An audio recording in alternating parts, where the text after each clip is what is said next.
alumni Windia. Oke, cuma ada 3 orang yang sakit ya. Sisanya di alumni dan ada yang mengeluarkan diri.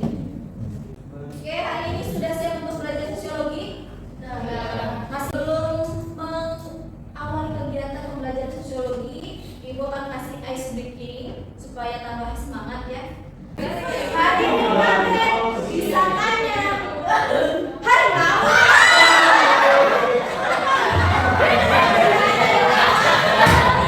Jadi sebelum minggu ini mau bahas tentang apa sih? Masalah sosial. Oke, masalah sosial. Masalah sosial itu apa sih?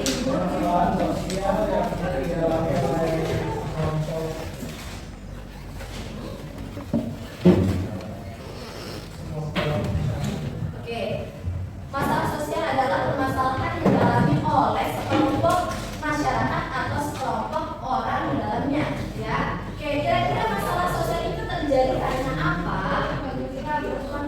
Konflik, terus adanya apa lagi? Perbedaan pendapat sudah jelas ya. Terus apa lagi? Pemahaman tujuan juga kalau beda akan menjadi permasalahan sosial bukan? Akan menjadi suatu permasalahan sosial. Minggu lalu kita membahas permasalahan sosial, sekarang kita akan membahas ragam permasalahan sosial akibat pengelompokan sosial. Kalau ini sebelumnya Ibu harus menyampaikan tujuan pembelajaran pada kesempatan kali ini. Yang pertama adalah peserta didik mampu membedakan permasalahan sosial pada umumnya dengan permasalahan sosial akibat pengelompokan sosial. Yang kedua yaitu kalian sebagai peserta didik mampu mengidentifikasikan ragam masalah sosial terkait pengelompokan sosial seperti ketidakadilan, intoleransi, korupsi, nepotisme melalui diskusi kelompok secara krisis. Oke, apakah pada gambar di samping ini merupakan permasalahan sosial? Iya. Siapa yang jawabnya? Nggak apa-apa. Apakah gambar di samping merupakan permasalahan sosial? Jawabannya iya. Kenapa iya? Karena itu merupakan kesenjangan sosial. Yang itu apa yang kita harapkan tapi tidak sesuai dengan kenyataan. Ya. Sedangkan masalah sosial adalah dapat diartikan sebagai sesuatu kondisi sosial yang dipandang berbahaya dan membutuhkan perbaikan. Contohnya permasalahan sosial korupsi, butuh perbaikan tidak? Butuh. Kalau terus-terusan korupsi, meskipun ada yang namanya korupsi waktu, kalau terus-terusan berbahaya atau tidak? Contohnya ada kemiskinan. Kemiskinan ini biasanya memicu apa sih? Terjadinya apa? Kalau ada kemiskinan? Pengangguran. Kemudian ada apa lagi? Kriminalitas bisa terjadi nggak? Bisa ya, copet. Karena nggak punya pekerjaan, karena merasa dirinya miskin, nggak punya penghasilan, mau tidak mau, hal apa saja mereka lakukan. Oke, di sini ada permasalahan sosial terkait pengelompokan sosial. Tadi hanya awalan saja ya, ketika kalian membahas mengenai permasalahan sosial, itu ada pertanyaan-pertanyaan pemantik yang memicu kalian untuk mengetahui apa itu masalah sosial. Oke, apakah kamu pernah mengalami ketidakadilan? Kalian pernah nggak mengalami suatu ketidakadilan? Baik di sekolah, di keluarga, teman. Pernah? Masa sama sekali nggak pernah nih? Pernah nggak? Ada nggak? Ada. Apa contohnya? Boleh dong share. Pembagian tugas nggak rata. Pembagian tugas nggak rata. Misalkan tugas apaan? Sudah tanggung jawab lah. Tanggung jawab misalkan seksi kebersihan siapa gitu. Tapi nggak rata. Ada yang kerja, ada yang enggak gitu. Terus yang disalahin semuanya. Satu nggak kerja yang disalahin semuanya. Ya, gitu. Terus cara menyikapinya gimana? Protes ke atasan atau biarin aja lah. Toh ini nggak berlangsung lama. Langsung lebih ke arahnya. Oke, berarti enggak itu ya, enggak lewat belakang. Oke, hal yang baik ya harus ditegur karena memang mungkin itu adalah suatu kesalahan. Oke, permasalahan sosial salah satu contohnya adalah satu partikularisme, eksklusivisme dan eksklusi sosial.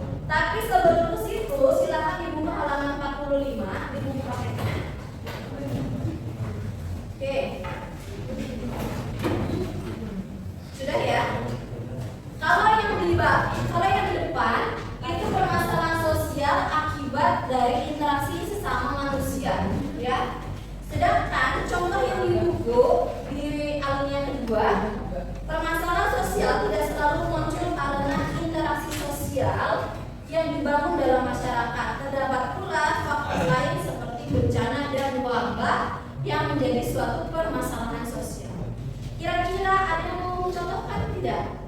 Wabah atau bencana yang menyebabkan permasalahan sosial. Banjir. COVID. Ya, COVID ya. COVID itu awalnya kan di Indonesia. Kemudian datang ke Indonesia. Kira-kira jadi permasalahan sosial tidak? Jadi. Permasalahan sosialnya itu apa aja yang terlibat di dalamnya? Pengangguran. Banyak orang yang PHK. Ya. Banyak sekali orang-orang yang di PHK. Nah, di sini ada ragam permasalahan sosial terkait pengelompokan sosial. Contohnya adalah tadi ketidakadilan yang sudah kalian sampaikan. Ada yang ketidakadilan di ekskul, ada yang ketidakadilan di rumah atau di sekolah. Kemudian ada intoleransi. Intoleransi itu muncul karena tidak adanya toleransi antar sesama. Ya, contohnya rasisme, contohnya seksisme. Seksisme itu contoh misalkan kita menganggap bahwa jenis kelamin kita kan berbeda. Ibu perempuan pada yang laki-laki, tapi ibu menganggap laki-laki itu lebih rendah daripada perempuan. Misalkan itu adalah seksisme, ya. Rasisme, terus kemudian ada KKN, kolusi dan nepotisme. Oke, kolusi yaitu persekongkolan antara pihak yang dapat menimbulkan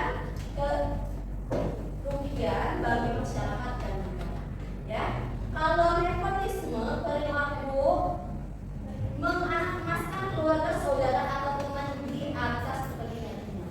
Biasanya kita sering tahu ya, ada nepotisme. Ya, karena ada orang dalam biasanya. Karena ada orang dalam biasanya jadi mengemaskan. Oke, ada seksisme nih. Seksisme merupakan suatu bentuk prasangka atau diskriminasi kepada kelompok lain karena perbedaan jenis kelamin. Contohnya, misalkan pihak laki-laki ngomongnya, cewek ini gak usah pendidikan tinggi-tinggi deh. Lagian nanti juga ke dapur ini. Nah, itu adalah bentuk seksisme. Ya, misalkan ada laki-laki yang suaranya tidak ngebas. Si itu mah cowok tapi suaranya kok gumulai. Nah, itu adalah seksisme. Ya. Oke, kemudian dari sini ada yang mau ditanyakan tidak? Contoh dari permasalahan sosial? Tidak ada? Oke, kalau tidak ada, ibu akan membagikan kalian ke dalam 6 kelompok. Di sini ibu sudah menyiapkan LKPD atau nomor kerja beserta ini. Ada kelompok 1 dan kelompok 2. Nanti kalian akan membahas mengenai kasus pemerkosaan anak di Sumbar. Ibu korban berharap keadilan setelah hakim vonis bebas terdakwa. Ya, untuk kelompok 3 dan 4 nanti kalian akan membahas mengenai menilik normalisasi candaan seksisme di lingkungan sekolah. Dan untuk kelompok 5 dan 6 akan membahas 4 kasus kriminalitas remaja di Lampung Selatan dalam sepekan 1 korban yang meninggal dunia. Ya. Kelompok 1, kelompok 2, 3, 4, 5, 6.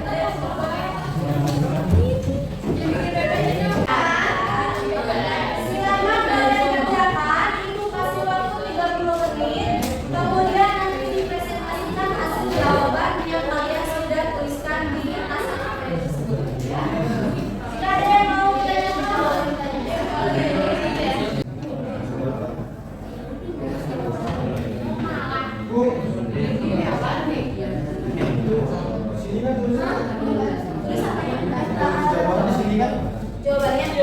jawabannya yang di lembar berikutnya ibu baca ya.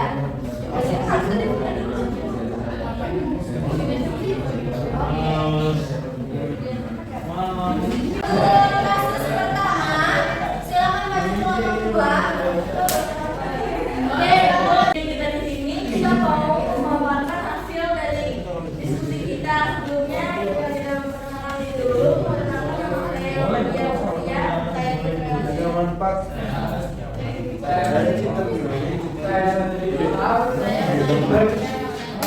jadi kasus baru sudah itu tentang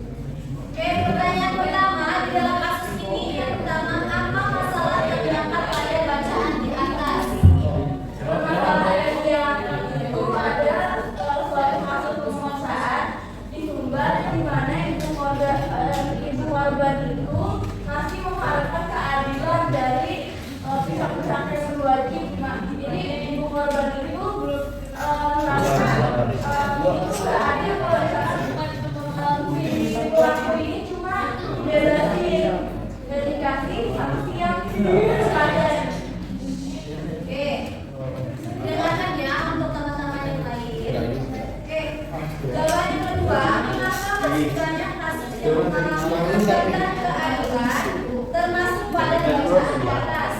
Karena kurangnya perhatian dari masyarakat juga dan juga kurang kuatnya bukti oleh ibu korban bukti yang diberikan oleh perempuan. Oke. Siapa saja pihak yang bertanggung jawab atas keadilan dari kasus tersebut? Yang pertama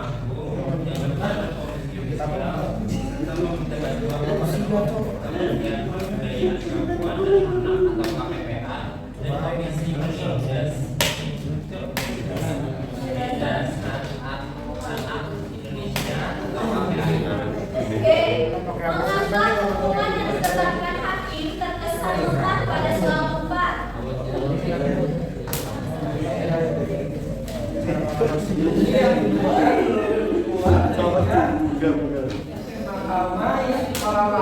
belum percaya. Oke. Yang kelima, amalan yang perlu dilakukan agar keadilan seutuhnya diberikan kepada korban. Main Bu. Bu, tentu-tentuan Bu. Yang pertama itu ada pemeriksaan ulang kasus, terus yang kedua itu dengan peningkatan kesaksian dan bukti, yang ketiga itu ada konsultasi dengan organisasi HAM, dan yang terakhir itu penguatan tindakan. Untuk dari kelompok 2, ada yang mau bertanya? Kayaknya aku aja. Sesuai dengan judul yang sama ya. Silakan bertanya di kelompok 1. Apa ada yang berbeda jawabannya dari kelompok 2 ya? Speaking. Ada yang beda nggak dari kelompok 1 jawabannya? Yang beda nomor berapa?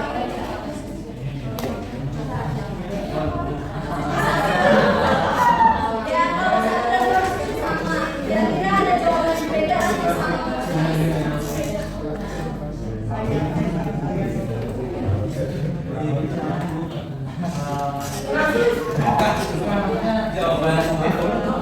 Jawaban kalau satu dan kelompok 2 kurang lebihnya sama ya.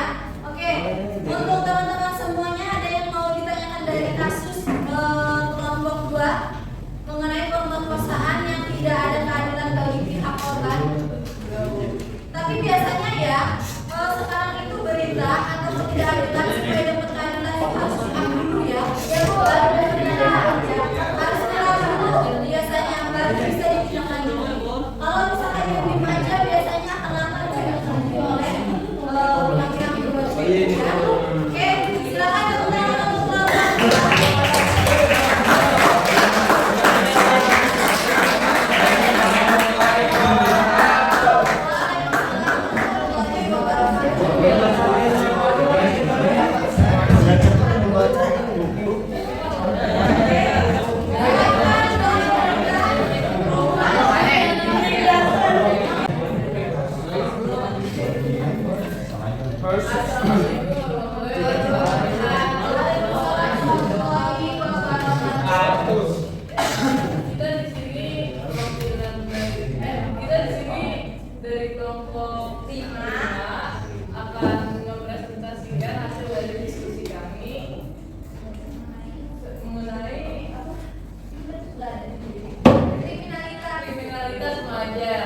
Untuk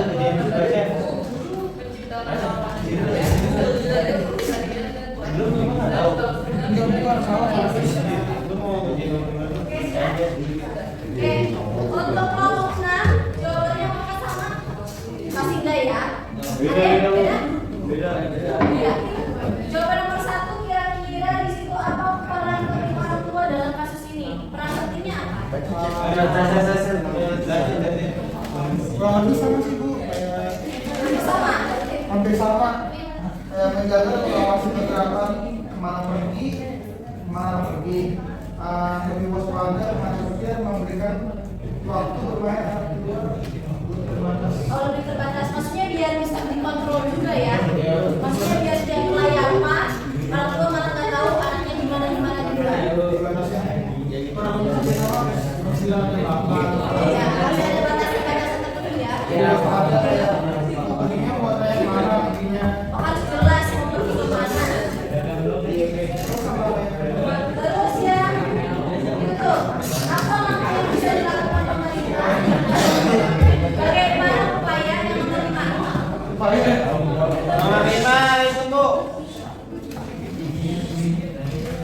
Ya, yang menerima.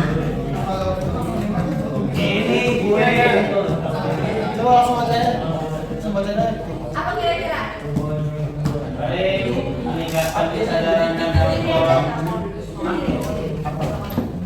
Meningkatkan penegakan hukum yang tegas dan adil bagi para pelaku kriminalitas tanpa pandang bulu kayak ditegasin Bu pidana gitu. Oh, jangan unggul ke atas tapi tajam ke bawah ya. Oke.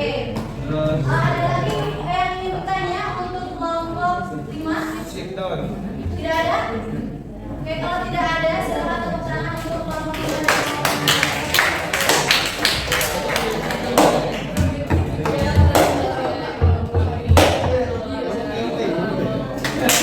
Assalamualaikum warahmatullahi wabarakatuh. Waalaikumsalam warahmatullahi wabarakatuh. Ibu akan menyampaikan beberapa hal. Memang untuk kasus ketidakadilan, kasus kemudian seksisme dan kasus kriminalitas itu sangat terjadi di masyarakat ya. Hal itu perlu diawasi dan hal itu perlu ditindaklanjuti supaya tidak terlalu sering terjadi ya. Oke, dari pembelajaran kali ini kira-kira apa yang bisa kalian dapatkan? Dari hasil diskusi dengan teman kalian, apa yang bisa kalian dapatkan? Materi apa yang bisa kalian dapatkan dari hari ini? Banyak tuh ketidakadilan tanpa kita perlu sadari. Oke, hari ini bisa kita sadari ya bahwa kita belajar mengenai ketidakadilan yang tadinya kita tidak sadar dan kemudian kita sadar bahwa hal itu merupakan ketidakadilan ya. Oke. Kesimpulan dan hasil refleksi, bagian mana sih yang menurut kalian materi hari ini itu sangat menyenangkan? Mengenai apa? Menyenangkan apanya? Berkatanya benar, oke, terima kasih. Terus kegiatan-kegiatan dengan kelompok kalian menyenangkan tidak? Bisa saling bertukar pikiran pendapat? Apa yang sulit dari materi hari ini? Yang sulit pada materi yang disampaikan itu apa? Gak ada Bu. Keadilan. Karena keadilan itu bisa macam-macam ya. Masih rancau ya untuk ketidakadilan itu sendiri. Oke. Karena memang waktunya sudah habis, Ibu terima kasih kepada kalian karena sudah menyelesaikan kerja kelompok sesuai dengan kasus-kasus yang Ibu sampaikan. Ya. Untuk LPP yang belum dibutuhkan, saya kelompok 6.